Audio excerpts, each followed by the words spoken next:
Hello મિત્રો, આજે આપણે ધ રસોડુંને કુદરતી અને વરસાદી માહોલમાં વાડીએ લઈને આવી ગયા છે. મમ્મી, ઈ તમારે શું કર્યું? કોથમરી ઉપાડી છે. અરે વાહ, આ તો લીલીછમ કોથમરી તો બહુ સરસ છે. વાહ, છે ને સુગંધ? બહુ સરસ સુગંધ છે. આજે આપણે દેશી કાજુ ગાંઠિયા લસણનું સ્વાદિષ્ટ શાકની રેસિપી શીખવાના છીએ. તો મિત્રો, આ શાક બનાવવા માટે અમે બધા પાડોશના લેડીઝો સાથે મળીને તૈયારી ચાલુ કરી દીધી છે. અને આ શાક બનાવવા માટે આપણે જોશે ડુંગળી, ટમેટાં, આદુ, લીંબુ, તીખી મરચી, રેગ્યુલર મરચાં, આખું લસણ અને ગાર્નિશિંગ માટે કોથમરી. જો મિત્રો, આ નાના બાળકો બધા કુદરતી વાતાવરણની મોજ માણી રહ્યા છે. તો મિત્રો, આ સરસ મજાની વાડી અમારા પાડોશીની છે. તો આ વાડીમાં સુંદર બીલીપત્રનું ઝાડ છે અને પપ્પા શિવ ભક્ત છે, તો તે બીલીપત્રના પાન લીધા વગર કેમ રહી શકે?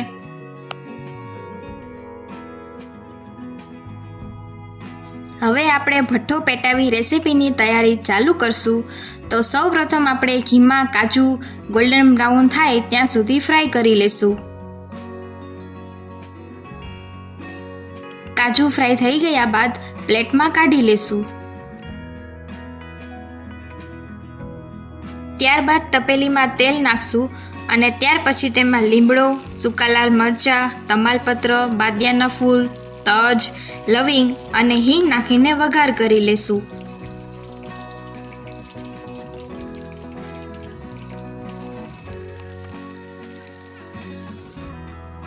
હવે આપણે તેમાં ચોપ કરેલી ડુંગળી એડ કરશું.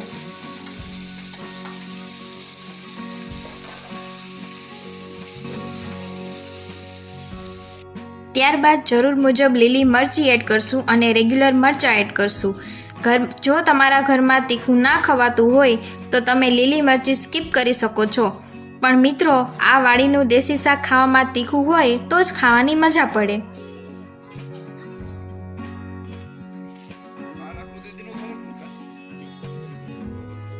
ત્યાર પછી તેમાં સમારેલા ટમેટાં એડ કરશું અને સરખી રીતે મિક્સ કરી લેશું અને તેને ધીમા તાપે કૂક થવા દેશું.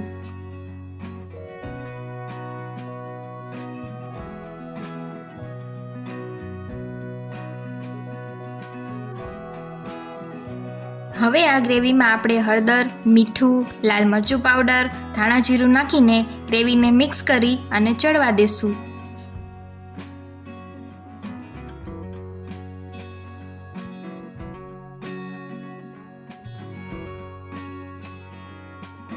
ગ્રેવીમાં તેલ છૂટું પડે ત્યારબાદ તેમાં ગરમ મસાલો એડ કરી મિક્સ કરશું.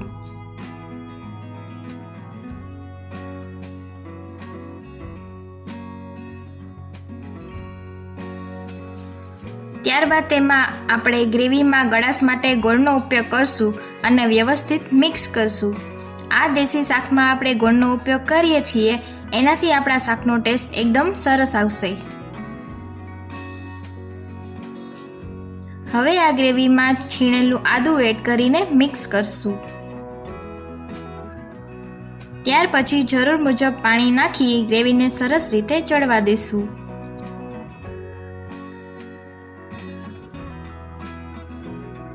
ગ્રેવી ચડી જાય ત્યારબાદ આપણે આખું લસણ નાખશું, જેને આપણે નીચેની બાજુથી કટ કરી લીધું છે.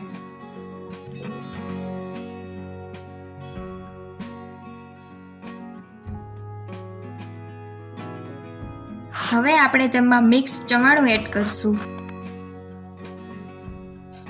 ત્યાર પછી ફરીથી તેમાં 1 ચમચી જેટલી હિંગ એડ કરશું અને વ્યવસ્થિત રીતે મિક્સ કરી લેશું.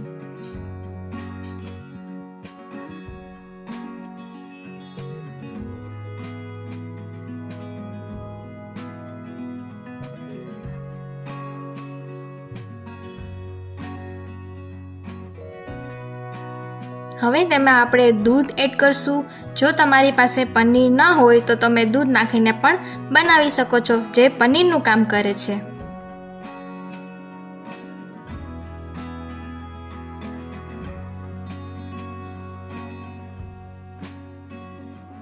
થોડીવાર ગ્રેવી ઉકળે પછી તેમાં લીંબુનો રસ એડ કરશું. હવે આપણે લસણને ચેક કરી લેશું કે તે ચડી ગયું છે કે નહીં.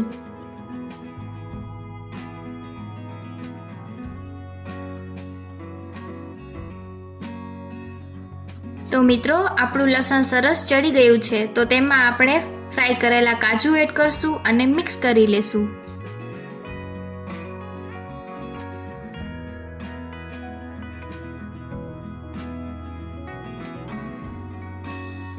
હવે આપણે આ ગ્રેવીમાં વણેલા ગાંઠિયા એડ કરશું.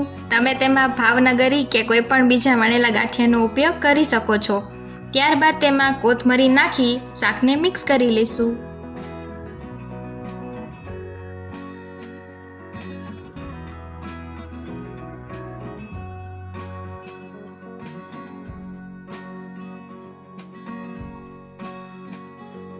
ત્યારબાદ ફરી કોથમરી નાખી ગાર્નિશિંગ કરી લેશું અને ભઠ્ઠાની નીચે ઉતારી લેશું.